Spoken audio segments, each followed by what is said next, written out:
അമ്മുവും പാറുവും ക്ലാസ്സിൽ നിന്ന് ഓരോന്ന് സംസാരിക്കുമ്പോഴാണ് അവിടേക്ക് സാന്ദ്ര വരുന്നത്. പെട്ടെന്ന് അവളെ കണ്ടതും പാറു ഒന്ന് ഭയന്നു. ഡി വന്നേ, എനിക്ക് സംസാരിക്കണം.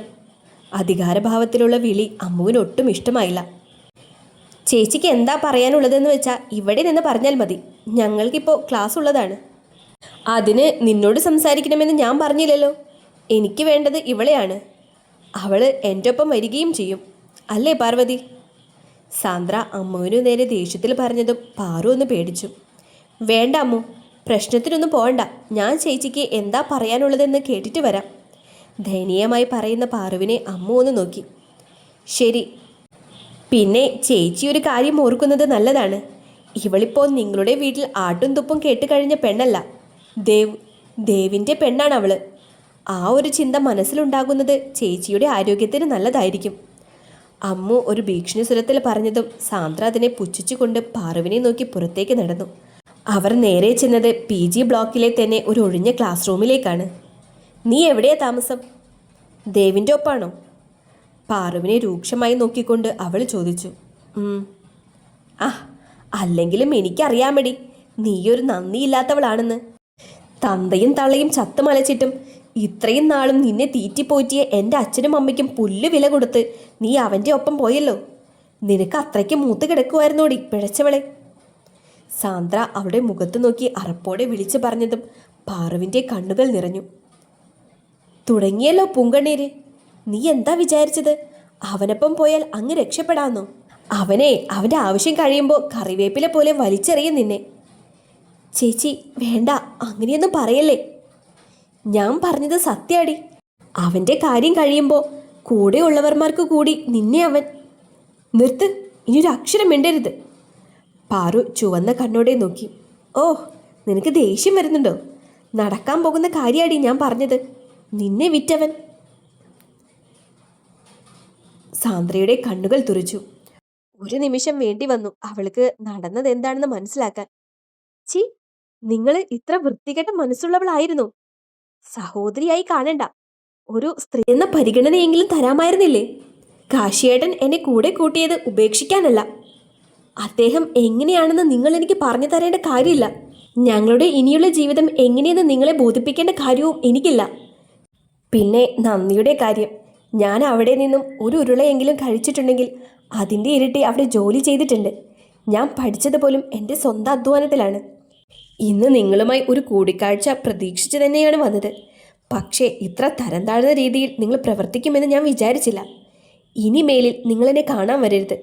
ഒരുപക്ഷെ ഞാൻ ഇങ്ങനെയായിരിക്കില്ല പ്രതികരിക്കുന്നത്. അത്രയും പറഞ്ഞ് നിറഞ്ഞ കണ്ണുകൾ വാശിയോടെ തുടച്ചുകൊണ്ട് അവൾ നടന്നു നീങ്ങിയപ്പോഴും സാന്ദ്ര അവളടിച്ച കവിളിൽ കൈവച്ചുകൊണ്ട് വിശ്വാസം വരാതെ നോക്കി നിന്നു. തൻ്റെ മുന്നിൽ നിൽക്കുന്ന 4 പേരെയും ഡയാന ഒരു പകപ്പോടെ നോക്കി. തന്നെ വിദഗ്ധമായി പറ്റിച്ചിരിക്കുന്നു എന്നവൾക്ക് മനസ്സിലായി. ദേവ്, അപ്പോൾ ഡയാനയ്ക്ക് ഞങ്ങളിവിടെ വന്നതിൻ്റെ ഉദ്ദേശം മനസ്സിലായല്ലോ. ക്രിസ്റ്റി അവളുടെ അരികിലേക്ക് നടന്നുകൊണ്ട് ചോദിച്ചതും അവൾ തന്നിൽ രൂപപ്പെട്ട വിയർപ്പ് തുള്ളികൾ തുടച്ചുകൊണ്ട് അവനെ നോക്കി വിളറിയൊരു ചിരി ചിരിച്ചു. എനിക്ക് മനസ്സിലാകുന്നില്ല. മോളെ ഡയാനെ, കാര്യങ്ങൾ കൃത്യമായി പറഞ്ഞാൽ നമ്മൾ നല്ല രീതിയിൽ ഇവിടെ നിന്നും മടങ്ങും. ഒന്നും കാണാതെ നിന്നെ ഇവിടെ ഞങ്ങൾ എത്തിക്കുമെന്ന് നീ കരുതുന്നുണ്ടോ? വിനു ഒരു ചിരിയോടെ ചോദിച്ചതും അവളൊരു ഞെട്ടലോടെ അവനെ നോക്കി.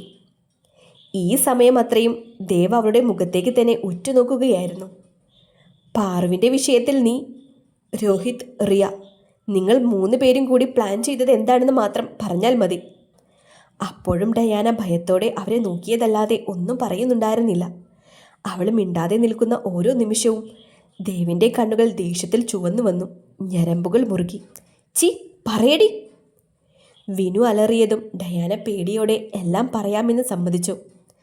അത് റിയ, അവൾക്ക് നിന്നെ ഇഷ്ടമാണെന്ന് അറിയാലോ. അങ്ങനെയുള്ളപ്പോൾ നിനക്ക് പാർവതിയെ ഇഷ്ടമാണെന്ന് അറിഞ്ഞെന്ന് റിയ ശരിക്കും തകർന്നു. കൂടാതെ നിന്റെ ഒപ്പം പാർവതിയെ കാണുന്ന ഓരോ നിമിഷവും അവൾക്ക് പാർവതിയോട് പക തോന്നി. ഇതൊന്നുമല്ല ഞങ്ങൾക്കറിയേണ്ടത്. പാറുവിനെ എന്തു ചെയ്യാനായിരുന്നു നിങ്ങളുടെ ഉദ്ദേശം? അവൾ പറയുന്നതൊക്കെ കേട്ട് കൈമുഷ്ടി ചുരുട്ടി തൻ്റെ ദേഷ്യം അടക്കുന്ന ദേവിനെ നോക്കി ക്രിസ്റ്റി തിരക്കി. അത് പാർവതിയെ ഹോസ്റ്റലിൽ നിന്നും പുറത്താക്കി രോഹൻ്റെ കയ്യിൽ എത്തിക്കുക എന്നായിരുന്നു ഞങ്ങളുടെ പ്ലാന്.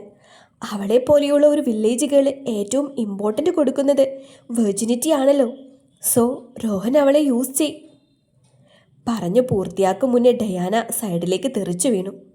അവൾക്ക് ദേഹം മുഴുവനും ഒരു മരവിപ്പാണ് തോന്നിയത്. ദേവ്, നീ എന്താ ഈ കാട്ടിയത്? ചെയറും പൊക്കിപ്പിടിച്ച് നിൽക്കുന്ന ദേവിൻ്റെ പുറകിൽ നിന്നും ചുറ്റി പിടിച്ചുകൊണ്ട് ആദി അവനോട് അലറി. അവൻ്റെ പ്രതീക്ഷിക്കാതെയുള്ള പ്രവൃത്തിയിൽ ക്രിസ്റ്റിയും വിനുവും പകച്ചു പോയിരുന്നു. How Dyer U! ദേവ് അവൾക്ക് നേരെ അലറി. ഡയാന പതിയൊന്ന് തല ഉയർത്താൻ ശ്രമിച്ചു. പക്ഷേ തലയിൽ അനുഭവപ്പെടുന്ന അസഹനീയമായ വേദനയിൽ അവൾ ബോധം മറിഞ്ഞ് നിലത്തേക്ക് വീണു. ഹോ ഷിറ്റ്! വിനു അവളെ ഒന്ന് തട്ടി വിളിക്കാൻ ശ്രമിച്ചു. എടാ, ബോധം പോയി! അവരെ നോക്കി അവൻ പറഞ്ഞു. ദേവ് ദേഷ്യത്തിൽ ചെയർ വലിച്ച് ദൂരേക്കെറിഞ്ഞുകൊണ്ട് പുറത്തേക്ക് നടന്നു. അവൻ്റെ പിറകെ തന്നെ ആദിയും നടന്നിരുന്നു. എടാ, നീ ആ ഡാനിയെ വിളിച്ച് കാര്യം പറയും. അവൻ നോക്കിക്കോളും. 2 ദിവസം ഇവൾ ഇവിടെ തന്നെ നിൽക്കേണ്ടത് നമ്മുടെ ആവശ്യമാണ്. ക്രിസ്റ്റി വിനുവിനോട് പറഞ്ഞതും അവൻ ഫോണെടുത്ത് ഡാനിയെ കോൾ ചെയ്തു. ദേവ് ആകെ വല്ലാത്ത അവസ്ഥയിലാണ് തിരികെ കോളേജിലേക്ക് എത്തിയത്. എല്ലാം ഓർക്കും തോറും അവൻ്റെ മുഖം വലിഞ്ഞു മുറുകി. പെട്ടെന്ന് അവൻ്റെ ഫോൺ റിങ് ചെയ്തതും അവൻ അതെടുത്ത് നോക്കി. അതിലെ നെയിം കണ്ടതും അവൻ്റെ കണ്ണുകൾ ചുരുങ്ങി. മറുവശത്തു നിന്നും പറയുന്നത് കേട്ടതും അവനൊന്ന് ദീർഘമായി നിശ്വസിച്ചു. Okay, I will be there in 1 minute. അത്രയും പറഞ്ഞുകൊണ്ട് അവൻ കോൾ കട്ട് ചെയ്തു. കൂട്ടുകാരുമായുള്ള സംസാരത്തിലായിരുന്നു റിയ. റിയ! പെട്ടെന്ന് അവിടേക്ക് വന്നുകൊണ്ട് സാന്ദ്ര വിളിച്ചതും റിയ മുഖം ചുളിച്ചുകൊണ്ട് അവളെ നോക്കി. വാട്ട്? നീ ജിഷ്ണുവിൻ്റെ കൂടെ നടക്കുന്നവളല്ലേ? സാന്ദ്രയ്ക്ക് റിയയുടെ ആ സംസാരം പിടിച്ചില്ലെങ്കിലും തൻ്റെ ആവശ്യമായതുകൊണ്ട് തന്നെ മുഖത്ത് തൻ്റെ ഇഷ്ടക്കേട് പ്രകടിപ്പിക്കാതെ അവൾ നോക്കി. ആ, ഞാൻ അവരുടെ ഒപ്പം ഉള്ളതാണ്. എനിക്ക് തന്നോടൊന്ന് ഒറ്റയ്ക്ക് സംസാരിക്കണം. തനിക്കും കൂടി ഉപകാരമുള്ളതാണ്. എന്ത്? നീ എനിക്ക് ഉപകാരം ചെയ്യാമെന്നോ? ഞാൻ ആരാണെന്ന് അറിയാമല്ലോ. എൻ്റെ ഡാഡിയെ പറ്റി അറിയില്ലേ? എനിക്ക് നിൻ്റെ യാതൊരുവിധ ഉപകാരവും വേണ്ടി വരില്ല. പിന്നെ നിനക്ക് എന്നെക്കൊണ്ട് എന്തെങ്കിലും ആവശ്യമുണ്ടെങ്കിൽ പറയേ, അല്ലാതെ ഇങ്ങനെ വളഞ്ഞ് മൂക്ക് പിടിക്കേണ്ട ആവശ്യമൊന്നുമില്ല. അതും പറഞ്ഞ് റിയയും കൂട്ടരും ചിരിച്ചു. സാന്ദ്രയ്ക്ക് വല്ലാതെ ദേഷ്യം വരുന്നുണ്ടായിരുന്നു. എനിക്ക് പറയാനുള്ളത് പാർവതിയെ പറ്റിയാണ്. അവളിപ്പോൾ നിന്റെ ദേവിൻ്റെ ഒപ്പമാണ്, അവൻ്റെ ഫ്ലാറ്റിൽ. ദേഷ്യത്തോടെ പറഞ്ഞതും അത്രയും നേരം കളിയാക്കി ചിരിച്ചു കൊണ്ടിരുന്ന റിയ ഒരു നിമിഷം നിശ്ചലയായി. എന്താ എന്താ നീ പറഞ്ഞത്? ഞാൻ പറഞ്ഞത് സത്യമാണ്. എനിക്ക് നിന്നോട് സംസാരിക്കണം. ചില കാര്യങ്ങൾ പറയാനുണ്ട്. അത് നടപ്പിലാക്കാൻ നിന്റെ സഹായം കൂടെയുണ്ടെങ്കിൽ ചിലപ്പോൾ സാധിക്കും. പാർവതി എൻ്റെയും ശത്രുവാണ്. അങ്ങനെ വരുമ്പോൾ ശത്രുവിൻ്റെ ശത്രു മിത്രമെന്നല്ലേ? അതുകൊണ്ട് മാത്രമാണ് ഞാൻ നിന്നെ തേടി വന്നത്. ശരി, ഞാൻ വരാം. റിയ പറഞ്ഞതും സാന്ദ്ര അവളുമായി പഴയ ലാബിൻ്റെ അരികിലേക്കാണ് ചെന്നത്. പിന്നെ സാന്ദ്ര പാർവതിയുമായുള്ള ബന്ധം മുതൽ ഇന്ന് രാവിലെ നടന്നതുവരെ പറഞ്ഞു. അവളെ ഞാൻ വെറുതെ വിടില്ല. ഇന്നവൾ എന്നെ അടിച്ചാടി. അത് ഞാൻ ഒരിക്കലും മറക്കില്ല. ഇതുവരെ അവളെ കൊല്ലണമെന്ന് കരുതിയതല്ല. പക്ഷേ ഇനി അവളെ ജീവിക്കണ്ട. അതും അവളുടെ മരണം, അത് അവളെ ക്രൂരമായി തന്നെ വേണം. ഒന്ന് മരിച്ചു കിട്ടാൻ അവൾ പ്രാർത്ഥിക്കണം. പകയോടെ പറയുന്ന സാന്ദ്രയെ റിയയൊന്ന് നോക്കി. ഈ പ്രശ്നം ഇത്ര വരെ എത്തിയതിൽ കാരണം നീയാണ് സാന്ദ്ര. നീ എടുത്തു ചാടി ഈ വിവാഹം നടത്താൻ തീരുമാനിച്ചില്ലായിരുന്നുവെങ്കിൽ ഇന്ന് നീ പറഞ്ഞ പോലെ അവളിപ്പോൾ സ്വന്തം മരണം ആഗ്രഹിക്കുന്ന ഒരവസ്ഥയിലെത്തുമായിരുന്നു. ഞാൻ പ്ലാൻ ചെയ്തതും അതുപോലെയൊന്നായിരുന്നു. അത്രയും പറഞ്ഞുകൊണ്ട് റിയ താൻ നടപ്പിലാക്കാനിരുന്ന പ്ലാൻ പറഞ്ഞതും സാന്ദ്രയ്ക്ക് താൻ എടുത്തു ചാടിയതോർത്ത് നഷ്ടം തോന്നി. പക്ഷെ റിയ, ഇനി അത് നടക്കില്ല. എങ്ങനെ? നീ പറഞ്ഞത് വെച്ച് അവളിപ്പോൾ ദേവിൻ്റെ ഒപ്പമാണ്. അവിടെ നിന്നും എങ്ങനെ അവളെ പുറത്തു കൊണ്ടുവരും? അത് റിയ എനിക്ക് വിട്ട് തന്നേക്ക്. എന്തൊക്കെ പറഞ്ഞാലും അവളെ എനിക്കറിയാം. ഒരു ഇമോഷണൽ ഫൂള്. ഞാനൊന്ന് കരഞ്ഞു കാണിച്ചാൽ എല്ലാം മറക്കും. അവളെ കൊണ്ടുവരുന്ന കാര്യം എനിക്ക് വിട്ടേര്. പക്ഷേ ഒരു കണ്ടീഷൻ. എന്താ? റിയ ഒരു സംശയത്തോടെ നോക്കി. രാഹുലിന് മാത്രമല്ല, 1-2 പേർക്ക് കൂടി അവളെ. സാന്ദ്ര പറഞ്ഞു പൂർത്തിയാക്കും മുന്നേ അവള് സൈഡിലേക്ക് തെറിച്ചു വീണു. ഞെട്ടി നോക്കി റിയ കാണുന്നത് കണ്ണിൽ അഗ്നിയുമായി തങ്ങളെ ഉടലോടെ ചാരമാക്കാൻ കഴിയുന്നത്ര ദേഷ്യത്തിൽ നിൽക്കുന്ന ദേവിനെയാണ്. കൂടെ തന്നെ അത്രയും ദേഷ്യത്തിൽ ആദിയുമുണ്ട്. യു! സാന്ദ്രയെ താഴെ നിന്നും വലിച്ചു പൊക്കി ഇരു കവളിലും മാറി മാറി അടിച്ചുകൊണ്ട് ദേവ് അലറി. ആദി അവനെ പിടിച്ചു മാറ്റാൻ പോലും മുതിർന്നില്ല. കാരണം അവൾ പറയുന്നത് കേട്ടതും തനിക്ക് പോലും അവളെ കൊന്നുകളയാൻ തോന്നി. റിയയ്ക്ക് താനിപ്പോൾ വിറച്ച് എവിടെയെങ്കിലും വീണു പോകുമെന്ന് തോന്നി. ദേവിൻ്റെ ദേഷ്യത്തെ അവൾ അത്രമാത്രം ഭയന്നു. സാന്ദ്ര ഒന്നും അറിയുന്നുണ്ടായിരുന്നില്ല. അവൾക്ക് ദേഹം മൊത്തം ഒരു മരവിപ്പ് തോന്നി. കണ്ണുകൾ അടഞ്ഞു പോകും പോലെ.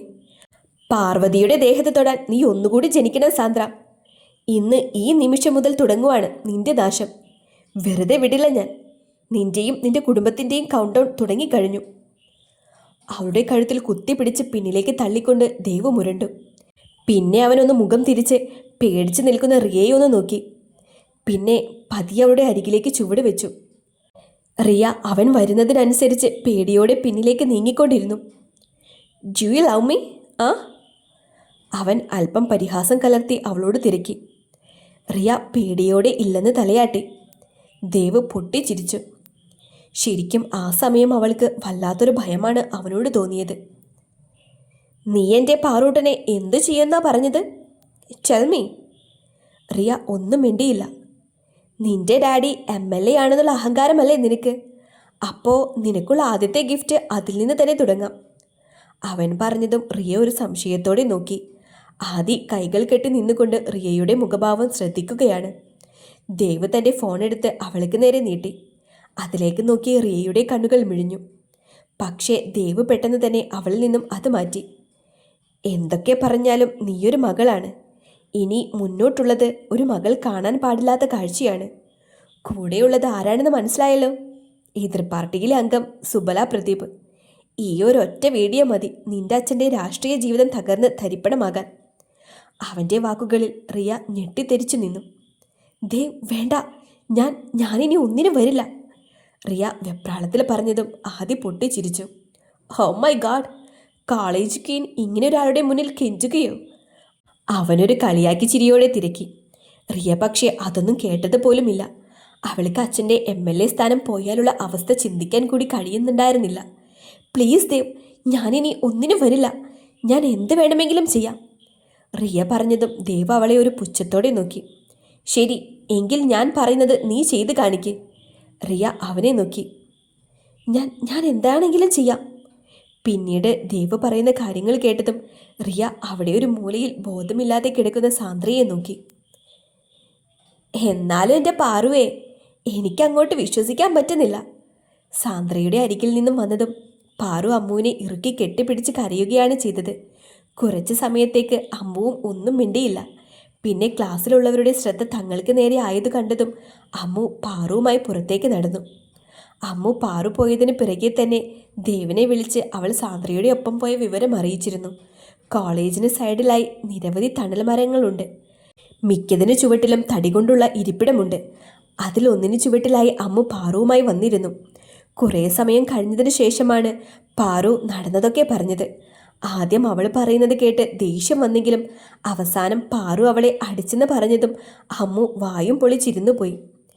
ഞാൻ അപ്പോൾ ഒന്നും ചിന്തിച്ചില്ല അമ്മൂട്ടാ. എൻ്റെ കാശിയേട്ടനെ പറ്റി അവർ പറഞ്ഞത് കേട്ടപ്പോൾ ഞാൻ പെട്ടെന്ന്. പാറു ഏങ്ങളോട് പറഞ്ഞു നിർത്തിയതും അമ്മു അവളെ ചുമലിലൂടെ കൈയിട്ട് ചേർത്ത് പിടിച്ചു. സത്യം പറഞ്ഞ നീ ഇത് നേരത്തെ തന്നെ അവൾക്ക് കൊടുത്തിരുന്നുവെങ്കിൽ ഇത്രയും നിനക്ക് അവിടെ അനുഭവിക്കേണ്ടി വരില്ലായിരുന്നു. നീ പ്രതികരിക്കില്ല എന്നത് തന്നെയാണ് നിന്നെ ഇത്രയും നാളും ദ്രോഹിക്കാനുണ്ടായ അവളുടെ ബലം. അമ്മു പറഞ്ഞതും പാറു അവളെ നിറഞ്ഞ കണ്ണുകളോടെ നോക്കി.